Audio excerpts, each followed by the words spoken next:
This podcast is sponsored by nobody.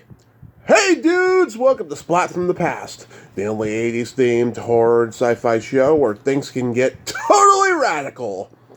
Now today I will be welcoming Belinda Mayne. Today, she is a very beautiful, talented actress. She's the daughter of Ferdy Mayne, the legendary character actor who was in so many great movies. You know, he was in Those Magnificent Men, Their Flying Machines, Revenge of the Pink Panther, Yellowbeard, Where Eagles Dare, so many great movies.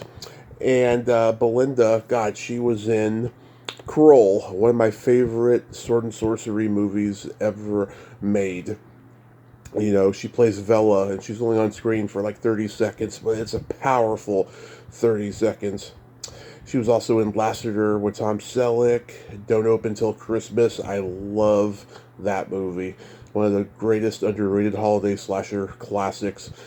Fatal Beauty with Sam Elliott, Whoopi Goldberg. Lots of great stuff. We're going to talk about a lot of that stuff today. And she's also a sports massage therapist. I'm going to ask about that as well. And I can't wait. I reached out to her at the end of last year for Krull's 40th, and this is going to be a belated, Krull 40th, 41st now, and I'm so excited.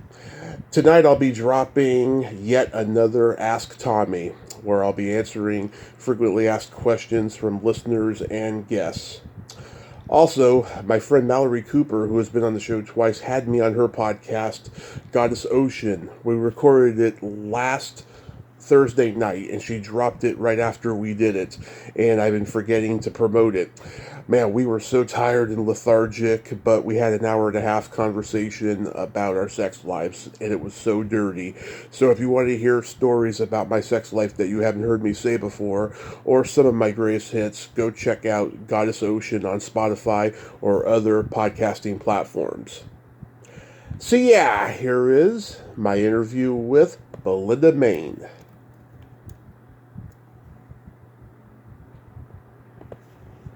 Hey, Belinda, welcome to the show. How are you doing today? I'm good, thanks, Tommy. I'm Yeah, good. this is such a great honor. Thank you so much for taking the time today. It's okay. It's all right. So, going back in time, I can imagine that growing up as the daughter of Ferdy Mayne, it was only natural that you would start gravitating toward acting as well. Well, he didn't want me to, but I don't know. I just kind of fell into it. I fell into it because he was doing it, and then he just accepted it. So, I got a. I was about 16, and I went on my summer holidays. He was going to see a director in Munich on the way to doing a job in Hungary, and I did the road trip with him. Mm-hmm. And the director met me, and he decided that he wanted me to play his daughter. I mean, Dad's daughter in this movie, and that's how it all started, really. And the rest was history. Yeah. So he encouraged you after a while? No, I wouldn't say he encouraged me at the beginning. He wanted me to go to drama school, and which kind of happened and kind of didn't. But straight after that movie, I went to drama school, and then I got another movie, and in Germany, because I speak German. Mm-hmm. And so a lot of my work actually was in Germany. And after a while, I mean, I was working in the UK as well, but it was more of a sort of I would say that I worked equally in the UK and in Germany, doing TV stuff and theatre and, Yeah. What was that? Did you grow up in Los Angeles? No, I grew up in the UK. I did spend quite a lot of time in in LA because my dad moved over there, and so I kind of gravitated to being with him. Because my parents were divorced, and so I kind of, I was kind of flying backwards and forwards across the pond, as one does. So I was very lucky. I was very lucky to be in the position that I was in, and to embrace lots of different countries. Did you study acting with any of the great acting teachers? I went to Webber Douglas in London, and but I also did Meisner in Los Angeles, and but I can't say that my teachers were particularly famous, but they followed the line of Meisner, and I've always liked Meisner as a tool. Yes, yeah. I've talked to so many people who studied Meisner. When you were doing the Meisner thing in L.A., who were your classmates? Anybody we would know? No, no, nobody. I can't actually remember them very well, but it was a great class. And then I carried on when I came back to the UK. I looked for Meisner classes in London, and so I started doing a bit of Meisner. In fact, I did. Only a few years ago, I found a Meisner teacher close to where I live now in Somerset, which is in the West Country. And I thought, oh yeah, that would be fun, just to do a Meisner course again. So, I mean, I didn't do it because I wanted to go back into acting. I just thought it would be good as an exercise, so I did. Nice. And it was fun. It was fun. It was fun working Meisner with normal people. It was great. Yeah, normal people, yes. In 1980, you do a movie that had a controversial title, Alien 2 on Earth. And by this point, you had been acting on film and TV for a while. Were you just offered that part? I was offered that part, and it was a pile of rubbish, really. But I did it because, you have to do things to earn a living, and it was a difficult movie to do because we were in Italy, in close to a town called Bari, which is the heel of Italy, and we worked. Oh my God, we worked tirelessly in this cave, and it was just horrible conditions, and it was difficult, and it was a difficult production, and also the script was so awful. But hey ho, you've got to earn a living. I watched a little bit of it on YouTube. It was very bad, I have to say.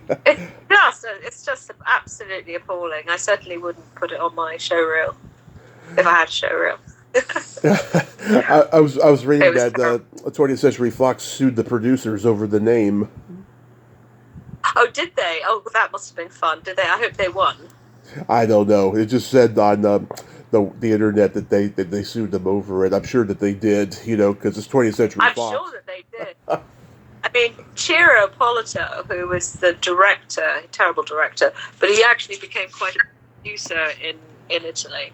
And I mean, he's kind of like well known. I mean, he must be an old man by now anyway. So but you looked very. He was not good.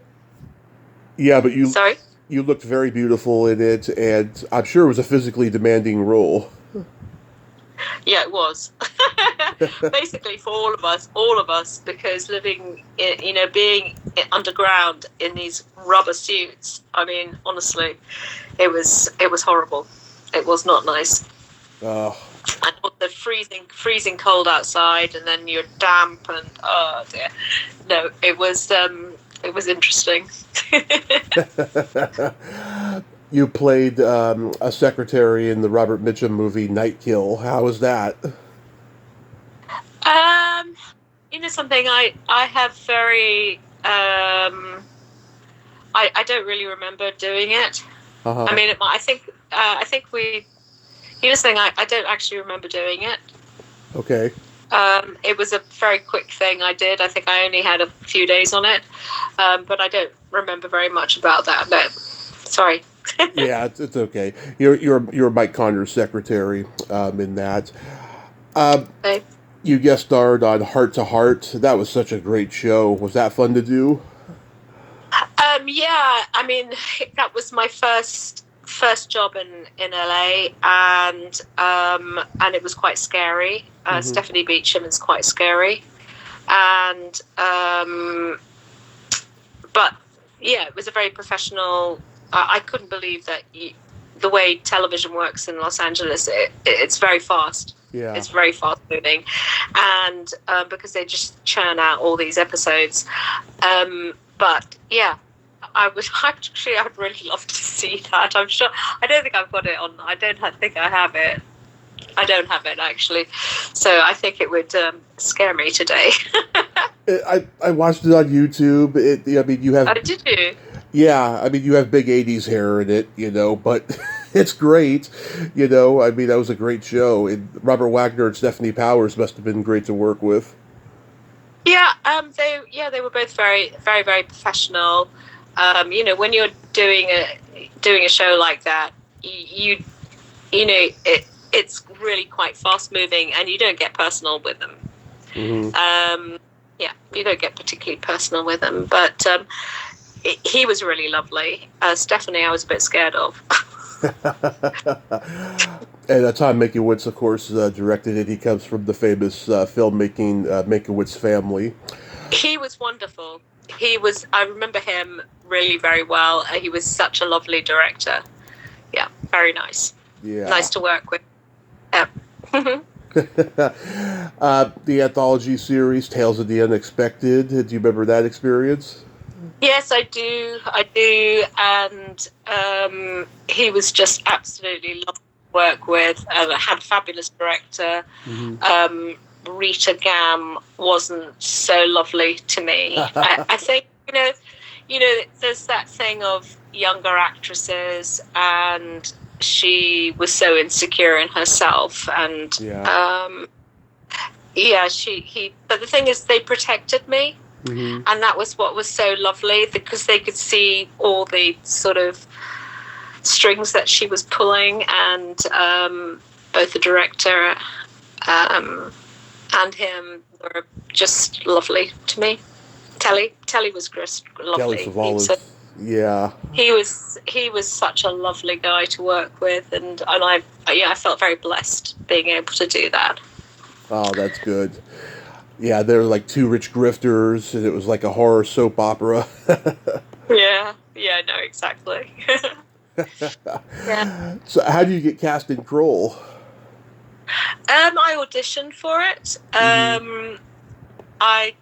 Richard Donner was just fabulous. And, Richard Donner was involved? Wasn't it Richard Donner who directed it? No, Peter Yates. Who's the director? Peter Yates, sorry, Peter Yates. Peter was absolutely brilliant, and the producer Ron Silverman, he was wonderful too, and my whole experience on that movie was brilliant. Even though some of my best scenes were on the cutting room floor, unfortunately. But never mind, it happens to everybody. But no, the cast were fabulous, and it was a very happy experience.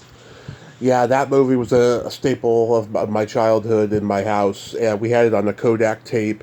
Yeah, because HBO played it every day in 1984, and my older brother, he recorded it.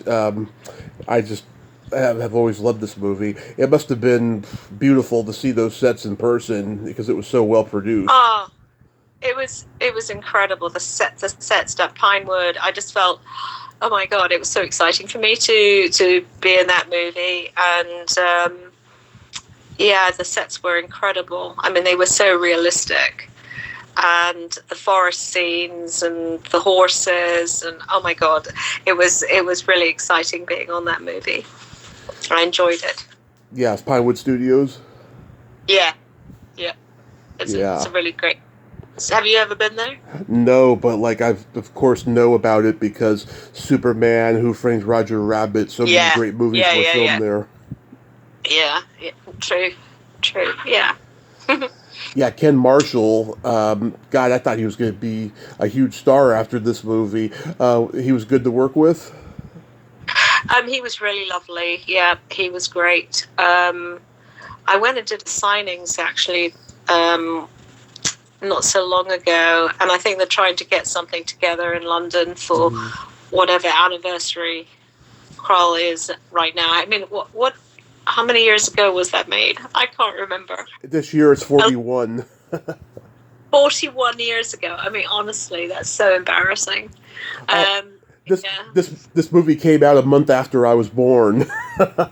Really? Yes. God. Goodness, yeah. Well, it was a fun movie. It taught me a lot too. It was a good job. That job, definitely. Vela is very striking with those eyes. Were they prosthetic eyes or were they contact lenses? They were contact lenses. They were the old-fashioned type of contact lens, which covers the whole of the eye with obviously a hole for the pupil. And they were horrible to wear, and particularly with the blue screen, because we used blue screen a lot. And I did not like wearing those. They were hard to wear. My eyes were very, very uncomfortable. And then all the prosthetics on my arm. I mean, I had makeup people, opticians following me around. You know, if I needed to go to the ladies or to the restroom, I had all these people following me. I went, hey ho. Yeah. Yeah. David Batley, who plays Ergo, he steals the movie. I think he is so funny. I remember when he was the nasty school teacher in Willy Wonka and the Chocolate Factory. I don't remember him, actually. Yeah, he's very funny in this movie. Okay. The way you scream when he uses his power to whisk away your holograph away is so funny. It makes me laugh every time. Oh well. Yeah, so you had other stuff to do, but it ended up on the cutting room floor. Yeah, unfortunately, there was one scene which was a beautiful scene, and that unfortunately went on the cutting room floor. Yeah, and I was really quite upset about it, but there's nothing I can do. I was just a mere actress in it, and but they were lovely. You know, when I finished the job, because I was on it for, I suppose, I don't know, probably with all the different stuff and the prosthetics, and I was probably on it for about 3 weeks. And at the end of it, both Ron and Peter, they gave me a bottle of champagne with a card saying, "Thank you for sharing your talents with us." And I was so touched. It was lovely. Oh, it was really sweet. Yeah, it's always nice to get acknowledgement like that when you're on a movie set, especially when your part gets cut down, you know. Yeah, I know, but also I didn't have a huge part anyway, you know, and so, you know, they were great. Absolutely. He was one of the best directors I worked with, I think. Yeah, I think that summer, Return of the Jedi just blew out so many movies of the box office. Columbia released another sci-fi movie called Space Hunter: Adventures in the Forbidden Zone around that same time, and that didn't do well either. You know, so Return of the Jedi, it just made so much money at the box office. Yeah. Well. Then you do Lassiter with Tom Selleck. What was he like? He was very polite, and but again, he you know, these Hollywood stars. I mean, they're very protected. Yeah. So I can't say. I mean, I didn't have, you know, apart from working with him, I didn't really have very much to do with him. The Harry Torb, who played my husband, he was lovely, and again, the production was very nice. It was very professional, but I don't, you know, I suppose I was quite pleased with my work in that. And I'm playing a character which I hadn't played before, so it was interesting for me personally. Yeah, and Jane Seymour looks so gorgeous in it. Do you know her well? No, she's quite cold. Oh, I mean, towards me, I didn't have very much to do with it. I mean, she was around, but again, they're in their own little bubbles. exactly. How about Whitefire? Oh, I did it for the money. Oh yeah. Bob, yeah, I mean, Bob Ginty was lovely, but the production was just awful and very hectic and quite scary being in Turkey and at that time, and well, it was a pile of rubbish, really. There you go. I bought my first flat. I bought my first flat with her money. Oh, nice. So it served a purpose. Fred Williamson, I met him once. That guy is such a funny force of nature. Was he on that set? Yeah. No, he was lovely too. Yeah. No, I mean, the actors were great. They were really nice, but the whole production was just Mickey Mouse. Nobody knew. It was survival is what it was. Yeah, no, exactly. It was actually in more ways than one. I mean, when I got back from, I just honestly at one point I didn't think I was going to get back to the UK, and when I got back to the UK, I came home and I just thought, God, I'm so lucky to be home. Away. It was just awful. There were so many adventures. It was just really, really bizarre. Yeah. And then you got to be killed in a slasher movie, Don't Open Till Christmas. I did that for the money as well. It was I think that was probably the worst. Yeah. The worst job I ever did. And had I known that there is a following, I mean, I'm embarrassed that I ever did that. Oh, don't be. It's great. I talked to Caroline Munro last year. She was in it. Oh, did you? Yeah. Yeah. She's a lovely lady. Yeah, no, she was really nice. Jerry Sundquist, he was just lovely. And Alan Lake. I can't believe Alan Lake was in it. Yes. Then he died shortly afterwards, not because of it, but it was, there were sort of some real old-timers in it. Oh, yeah, a lot of old-timers.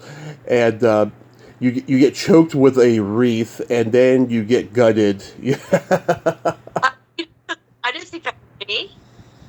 I'm sorry? I don't think that was me. I think they used a double for that. Oh, okay. Yeah. Because I never did that scene. It must have been a double. Yeah. Because it definitely wasn't me. It's the character, but it's not you. It's the character, exactly. They used a double. How about Fatal Beauty? Fatal Beauty with Whoopi Goldberg. Yeah. That was, I mean, a lot of hanging around. I can't say that, I had a tiny role in that. I had a cameo role in that. So it didn't mean very much to me.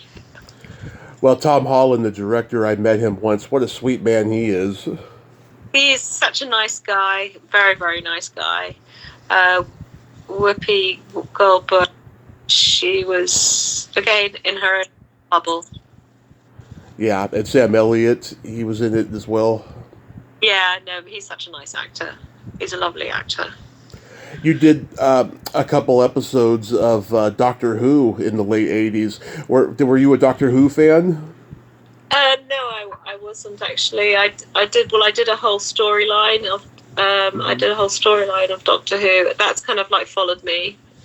And I go up for signings on that as well. Sort of, I probably do once a year, if I can. And it's fun to see the cast. Yeah. And the director, who's now a producer, and it's interesting to see how, because it was probably one of the happiest jobs I've ever done. It was just a fab, great location, and it was just such fun to do. I mean, we had a laugh every day, and I think if you can if you can laugh every day and enjoy your work and produce something that is, so popular, I think you're on the winning team. Oh yeah, it's got a following as much as Star Trek does. It's like it's incredible. It's incredible. Yeah, it's like the Doctor Who of the U. I mean, it's like Star Trek of the UK Doctor Who. Yeah. I mean, I don't think I've seen a full episode of Doctor Who ever. Uh-huh. Yeah, I wasn't a huge fan either, but I just know that it's a huge phenomenon. Yeah, but the thing is, you live across the pond. I didn't realize that recently you were in Wonder Woman 1984. Well, yeah. Well, I'm again.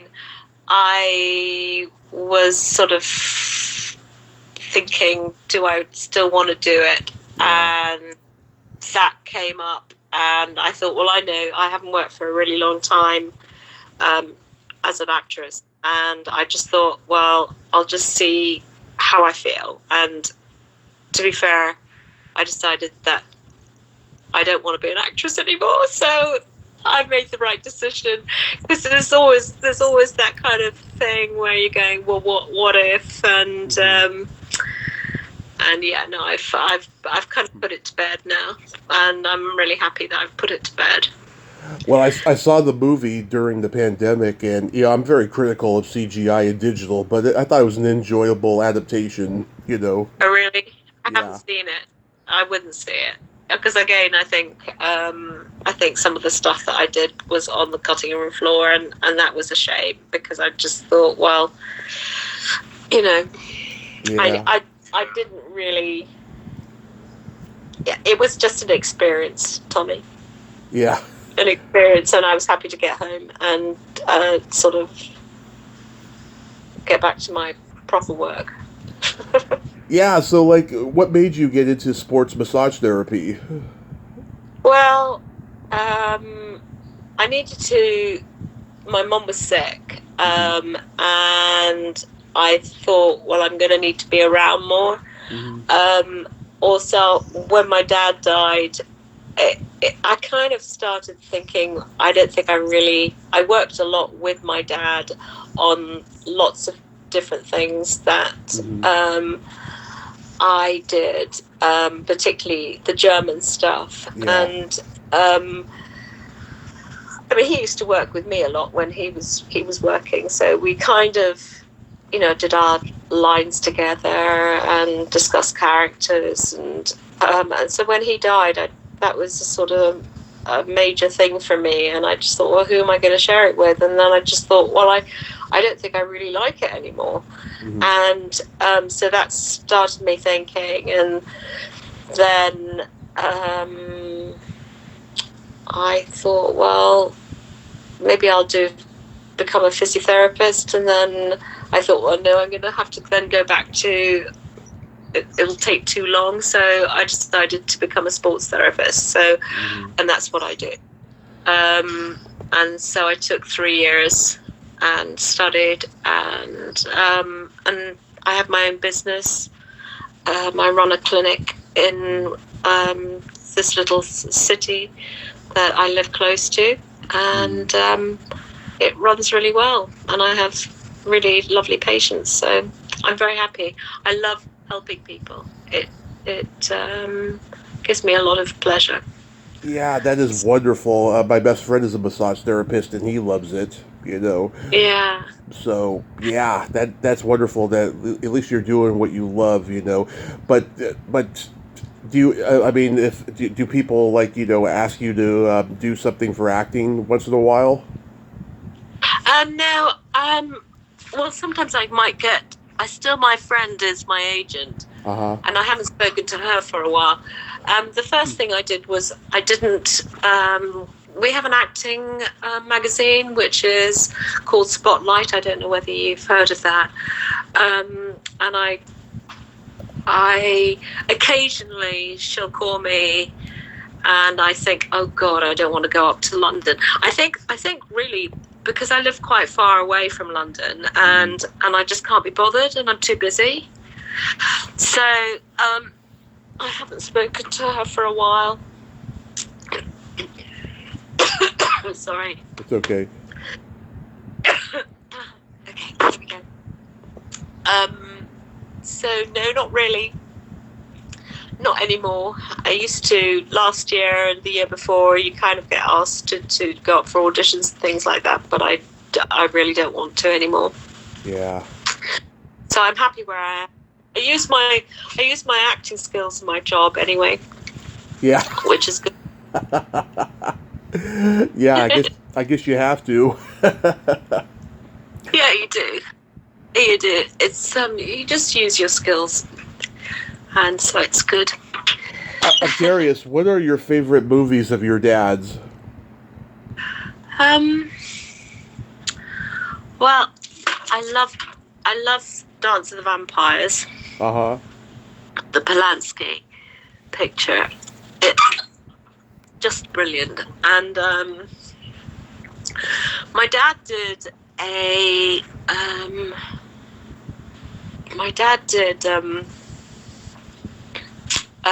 Winds of War. Oh yeah, that's a good one. And he was so good in that, and it made me cry. So that was one of my favorite things that he did, Winds of War. And I liked the Polanski. He was also in The Pirates, which was another Polanski picture. Oh yeah, with Walter Matthau. Yeah, and I thought he was absolutely brilliant in that. And I've still got. He wore these really awful teeth. Yeah. And I've still got his teeth. The teeth that I sometimes put them in to shock people. I love those Magnificent Men in Their Flying Machines, Where Eagles Dare, Barry Lyndon, Yeah. Revenge of the Pink Panther. He did a couple movies with Peter Sellers. Were they friends? Yeah, they were. Yeah. Yeah, they were. They were friends. They also did the and Bobo. He was best friends with Herbert Lom. Herbert Lom, yeah. Yeah, they were very, very close. And yeah, he was a lovely guy. I also love Yellowbeard. It's not as bad as people make it out to be. It's actually pretty funny. You know, he got to be in a movie with all those comedy geniuses, all the Monty Python guys and stuff. Yeah. And he got to work with Christopher Lee on Howling 2. I love that.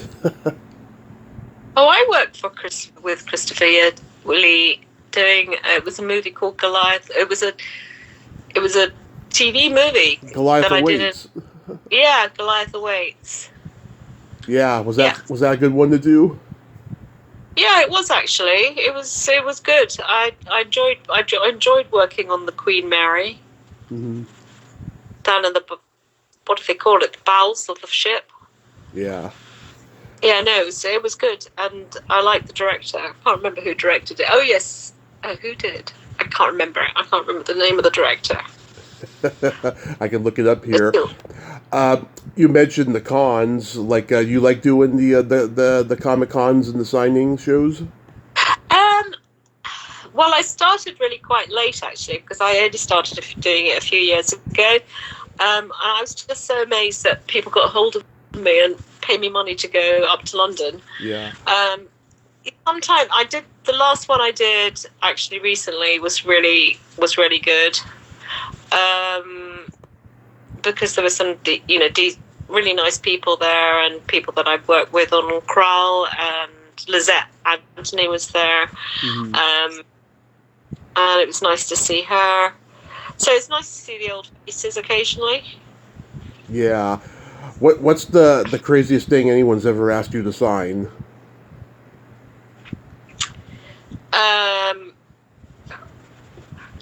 Actually, no, nothing apart from photos.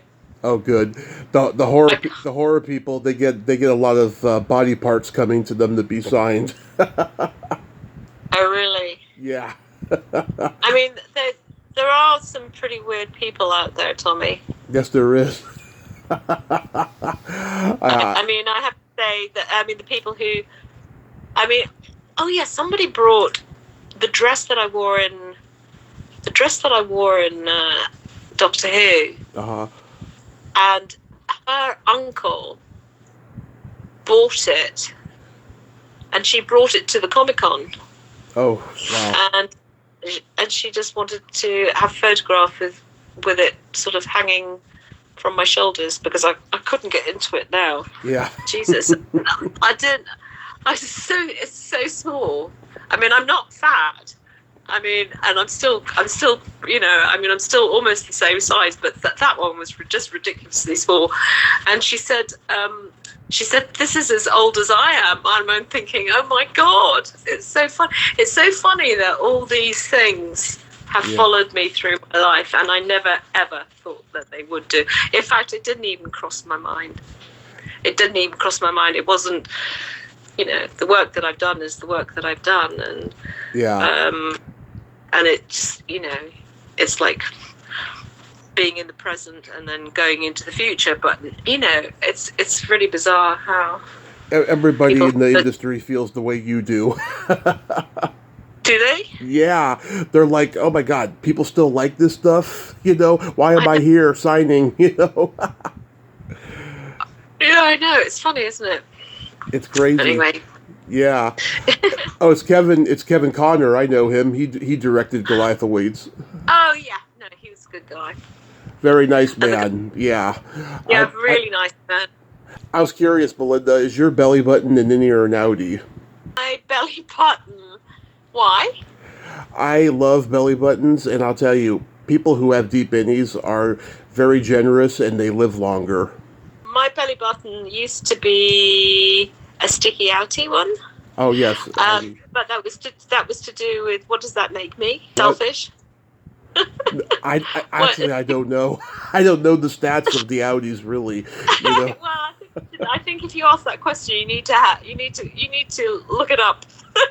My belly button is an innie now because it was basically to do with my posture. I get it. Well, Belinda, I thank you so much for coming on today. You are just so lovely, and I'm so glad that you're doing what you love. And I hope someone invites you to an autograph show here in the States sometime. Well, if they pay me, I'd come, but I'm not planning to come to LA. I did so many trips to LA. Take care, Tommy. Take care. Okay. Bye. Bye-bye. Well, there you have it. Belinda Mayne. Ain't she a sweetheart? What a sweet, kind lady. I'm so glad we could have that talk today. And she's got a great sense of humor, too. So glad we could talk. She's awesome. And I hope I get to meet her someday. Well, until next time, this is Tommy Throwback Kovac saying, there's no shame in living in the past, because the present sucks. Later, dudes!